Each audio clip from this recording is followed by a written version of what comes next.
Hello guys, ayan, kumusta po sa inyong lahat? Ayan, shout out po sa ating mga new followers. Konti na lang po ay magiging 9,800 na po tayo. So, maraming salamat po sa ating mga bago at syempre lalo na po dun sa ating mga dati na mga followers na lagi po nga nagsusuporta po sa Mamshi and Trisan. So guys, ito po yung ating lulutuing ulam for today. Itong ating adobong sitaw na tuyo.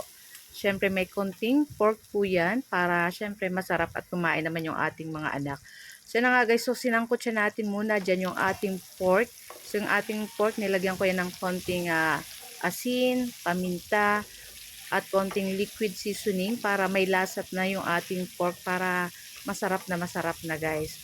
So yun na nga guys, so pag brown itong ating pork, syempre mag-i-start na rin tayo dyan maggisa ng ating mga bawang at sibuyas. Ayan. So, kayo po ba guys, ano po ang inyong lunch today? Ayan. Ito po yung aming naisip lutuin kasi mas masarap pong kumain ng gulay talaga. Kaya, ayan. So, medyo matagal na rin po yung kumain kami ng last ng sitaw. Kaya, na-miss namin uli kumain. So, ayan na nga at nag-brown na dito guys yung ating pork. So, mag-start na tayong mag-isa ng ating bawang at sibuyas. So, sinabay ko na parehas kasi parehas lang naman po siyang lulutuin at nagmamadali na rin po ako kasi magtatanghali na.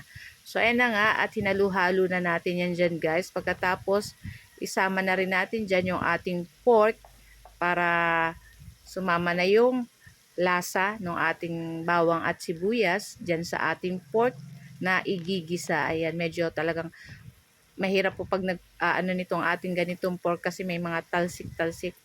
Masakit pag natamaan, ayan. Pero okay lang yan guys.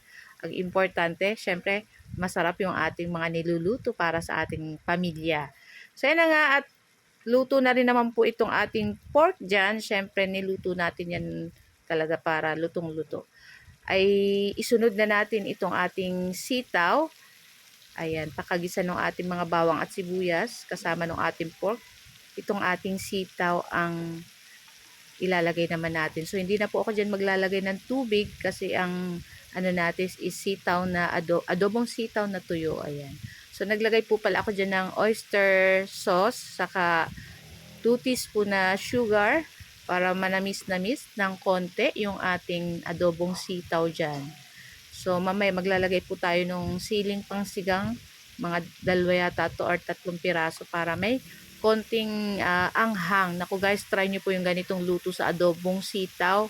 Huwag nyo na pong lagyan ng tubig kasi maluluto naman po yung ating sitaw dyan. Saka yung ating sitaw dyan is hindi ko niluto masyadong parang half cook lang para pag kinain po ayan, crunchy pa at talagang hindi siya itong overcook. Yan po ang masarap sa sitaw. So, ayan na nga at luto na rin po ito guys. Mga ilang minuto lang, ayan, luto na rin po yan. Naku, napakasarap nito. Kahit ito lang ang aming ulam, naku, napakasarap. Lalo kung meron pa tayong pritong galunggong na isda dyan. Naku, napakasarap. So, after nyan guys, ayan, ilagay na natin dyan yung ating sili. Ayan. Kung ikay mahilig talaga sa anghang, ayan, pwede nyo lagyan. Kami, try ko lang. Itong sili kong nabili guys, hindi naman ganun kaanghang masyado. Kaya, carry lang ng 3 sons ko. Ayan. So, hinaluhalo ko lang guys yan dyan guys. And, syempre, luto na rin naman po itong ating adobong sitaw. So, tara na guys at samahan nyo na po kaming kumain itong aming lunch na napakasarap at syempre masustansya at meron din pong pork na masarap naman pag ganito ang luto. So guys, thank you for watching and see you next video again. Ciao! Sarap!